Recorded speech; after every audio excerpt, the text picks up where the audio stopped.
se retrouve pour une nouvelle vidéo.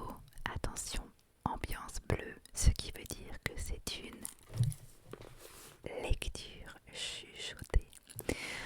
Alors pourquoi ambiance bleue? Eh bien à chaque fois j'ai pris l'habitude, lorsque je lis Dracula, de faire une ambiance bleue puisque nous sommes dans une typologie un peu horreur, un peu beaucoup. Donc je trouve que ça se marie bien au thème. Donc installez-vous confortablement, on y va, on va commencer le chapitre 5 et commençons sans tarder. Alors, c'est parti. Chapitre 5, lettre de Miss Mina Murray à Miss Lucy Westenra. Le 9 mai. Ma très chère Lucie, pardonne mon long silence, mais c'est bien simple, j'ai été littéralement accablée de travail.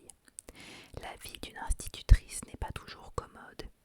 J'ai hâte d'être avec toi au bord de la mer pour bavarder sans fin et bâtir nos châteaux en Espagne. Oui, j'ai beaucoup travaillé ces temps-ci parce que je veux pouvoir collaborer avec Jonathan. J'étudie assidûment la sténographie de cette façon. Quand nous serons mariés, je pourrai l'aider, prendre en sténo toutes ses notes et les dactylographier ensuite, car j'apprends également à écrire à la machine, j'y passe des heures entières. D'ailleurs, il nous arrive parfois à tous deux de sténographier nos lettres, et je sais qu'en voyage, il tient un journal sténographié lui aussi. Quand je serai chez toi, je ferai de même, je commencerai un journal, y écrirai chaque fois que j'en aurai envie, et j'y mettrai tout ce qui me passera par la tête. Je ne pense pas qu'il intéressera beaucoup les autres, ce n'est du reste pas à leurs intentions que je le tiendrai. Peut-être le montrerai-je un jour à Jonathan, si un passage ou l'autre en vaut la peine, mais ce sera pour moi avant tout comme un cahier d'exercice. Je voudrais faire ce que font les femmes journalistes, prendre des interviews, décrire ce que j'ai vu, essayer de me rappeler les conversations entendues et les rapporter fidèlement. On me dit qu'avec un peu de pratique, on se souvient aisément de tout ce qui s'est passé, de tout ce qu'on a entendu au cours d'une journée. Je me réjouis de te parler de mes petits projets. Je viens justement de recevoir un mot de Jonathan qui est toujours en Transylvanie. Il va bien et il sera ici dans une semaine environ. Je voudrais déjà l'entendre me raconter tout son voyage. Cela doit être merveilleux de voir tant de pays. Je me demande si un jour nous voyagerons ensemble, je veux dire Jonathan et moi. 10 heures sonnent. Au revoir. Affectueusement à toi, Mina. PS. Quand tu m'écriras, dis-moi tout. Cela ne t'est plus arrivé depuis longtemps. Je crois avoir entendu parler d'un beau grand jeune homme aux cheveux bouclés. Lettre de Lucy Westenra à Mina Murray, mercredi 17, Chatham Street. Ma très chère Mina, avoue que ton reproche n'est pas fondé. Je t'ai écrit 2 fois depuis que nous nous sommes quittés, et ta dernière lettre était seulement la 2e que tu m'envoyais. En outre, je n'ai rien de nouveau à te dire, rien vraiment qui puisse t'intéresser. Nous sortons beaucoup, soit pour aller visiter des expositions de tableaux, soit pour faire dans le parc des promenades à pied ou à cheval. En ce qui concerne le grand jeune homme aux cheveux bouclés, je suppose que tu fais allusion à celui qui m'accompagnait au dernier concert. Des bruits ont évidemment couru. C'était Monsieur Holmwood.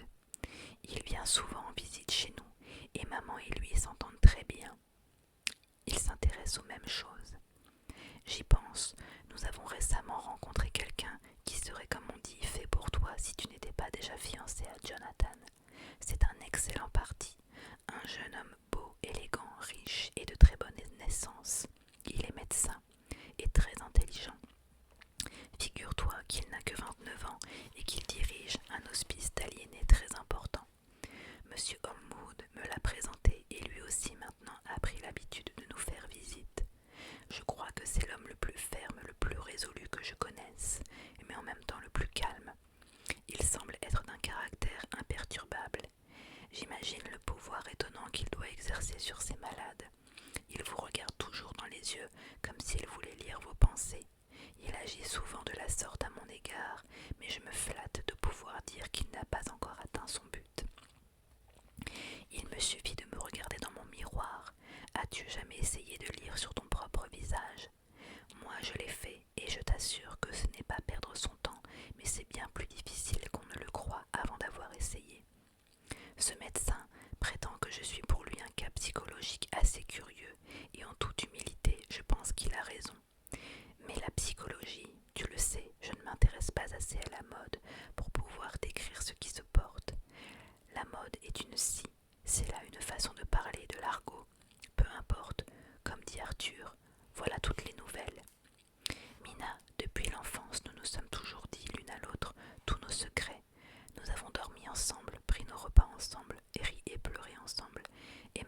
N'as-tu pas deviné? Je l'aime. Je rougis en écrivant ces mots, car si j'ai des raisons de croire que lui-même aussi, il ne me l'a pas encore dit. Mina, je l'aime, je l'aime, je l'aime, voilà. Écrire ce mot me fait du bien. Que ne suis-je avec toi, ma chérie? Assise près du feu, en déshabillé comme nous en avions l'habitude, nous parlerions et j'essaierai de t'expliquer tout ce que j'éprouve. Je ne sais pas comment j'ose faire de telles confidences, même à toi. J'ai peur de m'arrêter d'écrire, car alors je déchirerai peut-être cette lettre, et d'autre part, je ne veux pas m'arrêter d'écrire, car je désire tant tout te raconter. Réponds-moi immédiatement, dis-moi franchement tout ce que tu penses, Mina. Il faut bien que je m'arrête. Bonsoir, prie pour moi, Mina, et prie pour mon bonheur, Lucie. PS, inutile de te dire, n'est-ce pas, que ceci est un secret, elle. Lettre de Lucie Wenstenhara à Mina Murray, le 24 mai. Ma très chère Mina, merci, merci et encore merci pour ta gentille lettre. Je suis si heureuse de me confier à toi et de savoir que tu me comprends. Ma chérie, un bonheur ne vient jamais seul.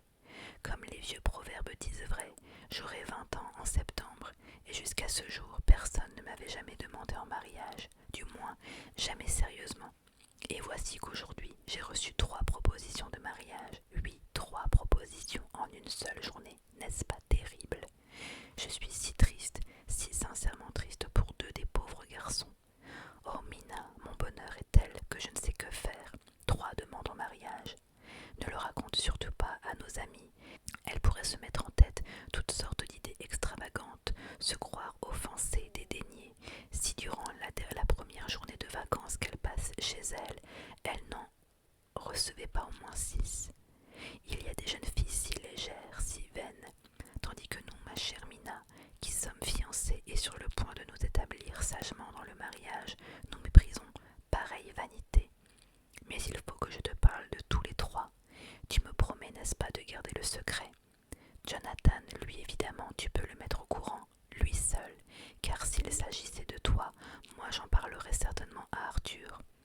Une femme doit tout dire à son mari, n'est-ce pas, cher? Et mon premier désir est de ne pas avoir de secret pour le mien. Un homme, et ils sont tous pareils, aime que les femmes, et surtout la sienne, soient sincères, mais les femmes, je le crains, ne sont pas toujours aussi franches qu'elles devraient l'être. Eh bien, ma chère, voilà. Le numéro 1 est arrivé vers midi, au moment où nous allions nous mettre à table pour déjeuner. Je t'ai déjà parlé de lui, c'est le docteur John Seward, le directeur de l'hospice d'aliénés. Un homme à la forte mâchoire et au front très haut. D'apparence, il était parfaitement calme, mais je le devinais plutôt nerveux. Il s'était évidemment tracé une ligne de conduite dont il voulait ne rien oublier. Néanmoins, il faillit presque s'asseoir sur son chapeau haut de forme, ce que les hommes en général ne font pas quand ils sont de sang-froid. Puis, afin de paraître à son aise, il s'est mis à jouer avec un bistouri. Je ne sais pas comment je n'ai pas crié d'effroi en voyant cela. Mais Mina, il m'a parlé sans détour. Il m'a dit combien il tenait à moi, bien qu'il ne me connaisse que depuis si peu de temps, et que sa vie lui semblerait merveilleuse si j'étais à ses côtés pour l'aider, l'encourager et le réconforter. Il désirait me faire comprendre quelle serait l'étendue de son malheur si je le repoussais, mais quand il vit mes larmes, il s'écria qu'il était une brute, qu'il ne voulait pas ajouter à mon chagrin. Il me demanda seulement si le temps aidant je pourrais l'aimer.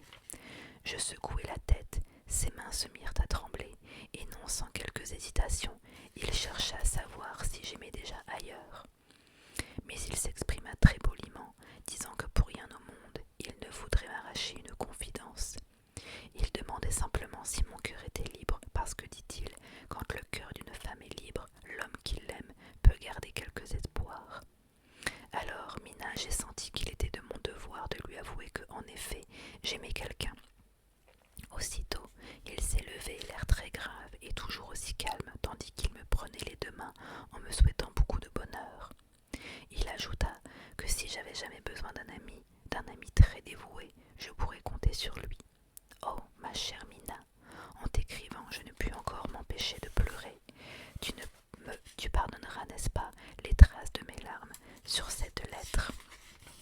Être demandé en mariage, c'est charmant et tout, mais je t'assure, on n'est pas vu un pauvre garçon qui vous aime sincèrement s'en aller le cœur brisé. Quand on sait parfaitement que quoi qu'il puisse dire, au moment même où disparaîtra complètement de sa vie. Ma chérie, je m'arrête, je suis incapable d'en écrire davantage, je suis très triste et pourtant si heureuse. Le soir même, Arthur vient de partir et je me sens beaucoup mieux qu'au moment où j'ai interrompu cette lettre. Je vais donc continuer à te raconter ma journée. Le numéro 2 est arrivé après le déjeuner. C'est un garçon absolument charmant, un Américain du Texas, et il paraît si jeune que l'on se demande s'il est possible qu'il ait déjà vu tant de pays et tant de choses. Je comprends la pauvre Desdémone et ce qu'elle a dû éprouver quand elle entendait tant de longues histoires séduisantes, même racontées par un noir. Nous les femmes, nous avons sans doute tellement peur de tout que nous pensons tout de suite qu'un homme nous rassurera, nous protégera, et nous l'épousons. Si j'étais un homme, je sais parfaitement ce que je ferais pour gagner le cœur d'une jeune fille. Mais non, au fond, je ne le sais pas, car si M. Morris, c'est l'Américain, nous raconte toutes ses mésaventures, Arthur ne raconte jamais rien, et pourtant... Mais ma chérie, je vais trop vite. Monsieur Kinsey P. Morris m'a trouvée seule. Quand un homme rencontre une fille, elle est toujours seule, comme par hasard. Non, ce n'est pas tout à fait vrai, car Arthur a à deux reprises s'est arrangé pour me trouver seule, et je l'y ai aidé. Le hasard n'y était pour rien. Je ne rougis pas de l'avouer maintenant. Je dois te dire pour commencer que M. Morris ne parle pas toujours argot. De fait, il ne le fait jamais devant les étrangers, car il est fort bien élevé, et ses manières sont des plus distinguées. Mais il s'est aperçu que je trouvais amusant de l'entendre parler l'argot américain, et quand personne n'est là qui puisse en être choqué, il dit des choses si drôles. Je me demande même, ma chérie, s'il n'invente pas toutes ces tournures, car elles signifient toujours exactement ce qu'il veut dire. Mais il faut avoir l'habitude de parler argot. Je ne sais pas si je m'y mettrai jamais d'ailleurs. J'ignore si cela plairait à Arthur. Je ne lui ai jamais encore entendu employer un seul mot d'argot. Bon, Monsieur Morris s'assit donc à côté de moi, l'air heureux et joyeux, encore que très nerveux, et je m'en aperçus tout de suite. Il me prit la main, et la serrant longuement, il me dit sur un ton très doux: « Miss Lucy, je ne suis même pas digne, je le sais, de nouer des lacets de vos jolis souliers. Mais je pense que si vous attendez de trouver un homme qui le soit, vous attendrez encore longtemps. Ne voulez-vous pas que nous fassions route ensemble? Oui, que nous descendions ensemble cette longue route côte à côte sous le harnais. » Il paraissait d'humeur si gaie, vraiment, que j'eus l'impression que si je refusais son offre, il en serait beaucoup moins affecté que le pauvre docteur Seward. Aussi répondis-je à mon tour sur un ton enjoué, que je ne connaissais rien en fait d'attelage et que je n'avais pas encore envie de me laisser mettre le harnais. Il s'excusa d'avoir parlé peut-être trop légèrement, et il me pria de lui pardonner une telle erreur en une occasion qui pour lui était particulièrement grave et importante. En prononçant ces mots, il avait l'air si navré et en même temps si sérieux qu'il me fut impossible de ne pas éprouver et de ne pas arborer la même gravité. « Oh Mina, tu vas me traiter d'horrible coquette, encore que je ne pusse m'empêcher d'exulter, à part moi, en pensant qu'il était le deuxième aujourd'hui à me demander ma main. Alors ma chérie, avant même que je n'ai eu le temps de répondre, il se mit à déverser un torrent de paroles tendres et amoureuses, déposant à mes pieds son cœur et son âme. Encore une fois, il disait tout cela avec tant de sérieux que jamais plus dorénavant je ne penserai d'un homme qu'il est fatalement toujours d'humeur gaie et plein d'entrain, et jamais sérieux, uniquement parce qu'il lui arrive de se montrer parfois joyeux et de parler sur un mode plaisant. Sans doute l'eut-il sur mon visage quelque chose qui l'inquiéta, car il s'interrompit tout d'un coup et me dit avec une sorte de ferveur fort courageuse qui me l'aurait fait aimer si j'avais été libre: « Lucie, vous êtes une jeune fille sincère, parfaitement honnête avec vous-même. Je ne serais pas ici à vous parler si je ne le savais pas, si je ne connaissais pas non plus votre franchise. Avouez-moi donc, comme si nous étions deux amis, l'un en face de l'autre, si vous aimez déjà quelqu'un. Dans ce cas, je ne vous importunerai jamais plus, mais je serai pour vous, si vous le voulez bien, un ami très fidèle. Ma chère Mina, pourquoi les hommes ont-ils une telle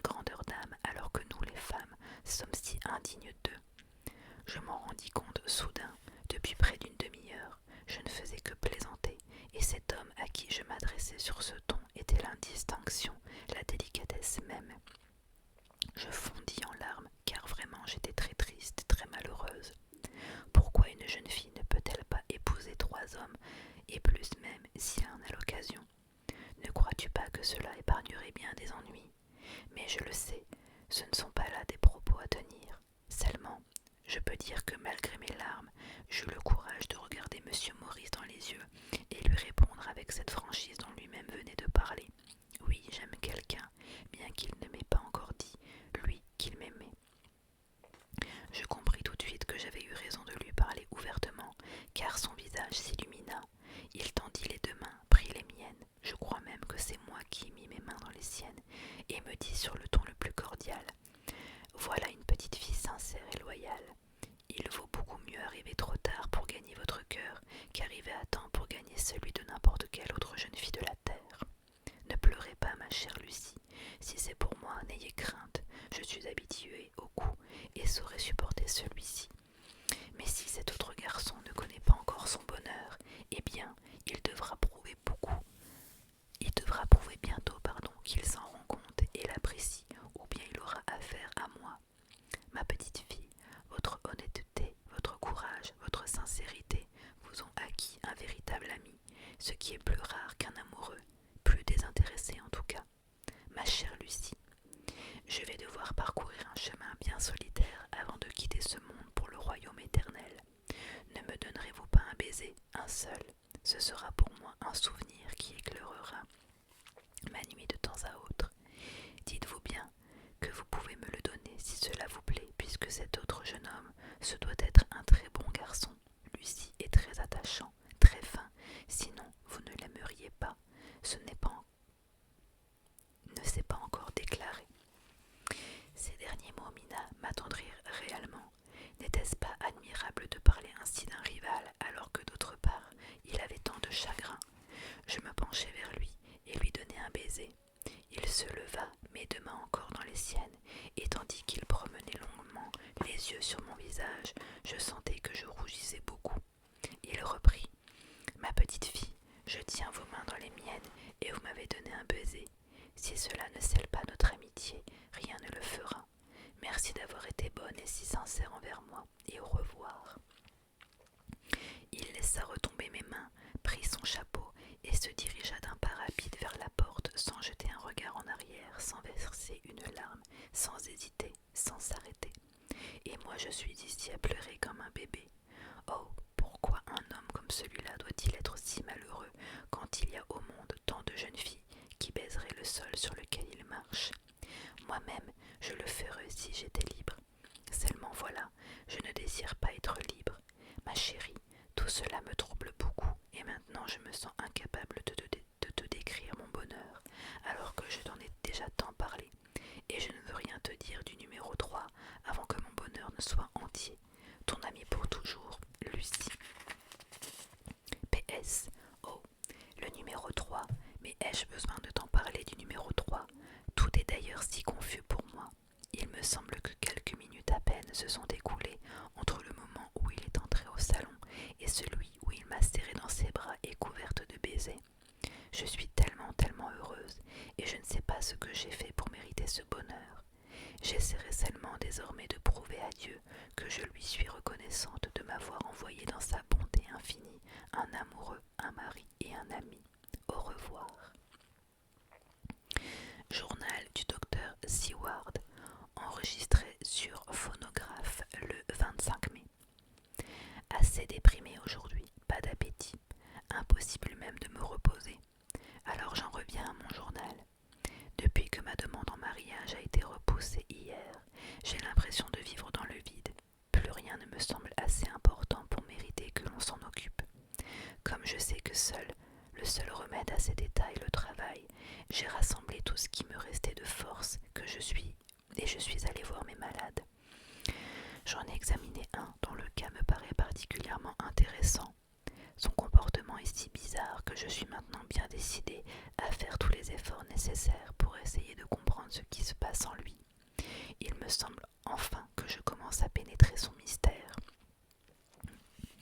Je lui ai posé plus de questions que d'habitude, afin de mieux voir à quel genre d'hallucination il était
ces hommes peuvent devenir dangereux dans la mesure où ils sont dépourvus d'égoïsme. Chez les égoïstes, l'instinct de conservation est un bouclier qui protège aussi bien leurs ennemis que leur propre personne. Je crois que lorsque le moi reste ferme et solide, la force centripète est en déséquilibre avec la force centrifuge. Quand le devoir, une cause, etc. constitue le point fixe, la centrifuge l'emporte et seul un hasard ou une série de hasards peuvent rétablir l'équilibre. Lettre de Kinsey B. Morris à l'honorable Arthur Holmwood, le 25 mai. Mon cher Art, nous nous sommes raconté des histoires à n'en plus finir, assis dans la prairie près du feu de camp, et réciproquement, nous avons pensé nos blessures après avoir essayé d'aborder aux îles Marquises. Puis, nous avons bu à la santé de l'un et de l'autre au bord du lac Titicaca. J'aurai encore d'autres histoires à raconter, d'autres blessures à guérir et une autre santé à porter. Voulez-vous que ce soit demain soir près de mon feu de camp? Je n'ai aucun scrupule à vous le demander, puisque je ne sais qu'une certaine dame est invitée à un certain grand dîner, et donc que vous êtes libre. Nous ne serons que 3, le 3e étant notre vieux Jack Seward. Lui et moi désirons mélanger nos larmes à notre vin et de tout notre cœur boire à la santé de l'homme le plus heureux du monde qui a su gagner le cœur le plus noble de la création et le plus digne d'être gagné. Nous vous promettons un accueil chaleureux, une réception plus que fraternelle et des vœux aussi sincères qu'est sincère envers vous-même votre main droite. Nous jurons tous les deux de vous renvoyer chez vous si vous buvez vraiment trop à la santé d'une certaine Père Dieu. Nous vous attendons. Votre, comme par le passé et pour toujours, Kinsey B. Morris. Télégramme d'Arthur Holmwood à Kinsey B. Morris. Comptez sur moi, j'apporte des messages qui tinteront longtemps à vos oreilles à tous deux. Art. Je vais vous lire une petite partie du chapitre 6 pour vous donner l'eau à la bouche. Journal de Mina Murray. Whitby, le 24 juillet. Lucie, plus jolie et plus charmante que jamais, est venue me chercher à la descente du train et nous nous sommes rendus aussitôt à l'hôtel du Crescent où elle et sa mère ont leur appartement. C'est un endroit ravissant. Une petite rivière, l'Esk, coule à travers une vallée profonde qui s'élargit peu à peu aux abords du port. Un grand viaduc passe au-dessus, supporté par de hauts piliers. Quand on regarde entre ceux-ci, le paysage apparaît plus étendu qu'il ne l'est en réalité. La vallée est très belle, d'un vert magnifique, et les collines sont si escarpées que lorsque vous vous trouvez au sommet de l'une ou de l'autre, c'est à peine si vous apercevez, vrai, le creux au fond duquel serpente le cours d'eau, à moins que vous ne vous teniez tout au bord du précipice.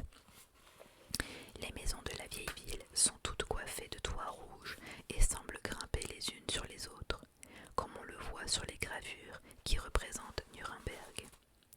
À peine a-t-on quitté la ville, on arrive aux ruines de l'ancienne abbaye de Whitby, qui fut mise à sac par les Danois et où se situe une partie de Marimont, la scène entre autres où la jeune fille est emmurée vive. Ce sont des ruines immenses qui vous donnent un réel sentiment de grandeur et pittoresque par plus d'un aspect. Une légende veut que parfois une dame apparaisse à l'une des fenêtres. Entre ces ruines et la ville s'élève le clocher de l'église paroissiale, laquelle est entourée d'un vaste cimetière. À mon avis, c'est le plus bel endroit de Whitby. On a de là une vue magnifique sur le port et sur la baie, d'où un promontoire s'avance dans la mer.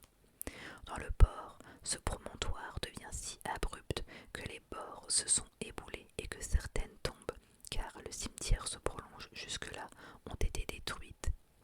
Des allées plantées d'arbres traversent le cimetière et des bancs engagent les promeneurs à s'asseoir des heures entières tout en contemplant le paysage et en s'abandonnant aux caresses de la brise marine.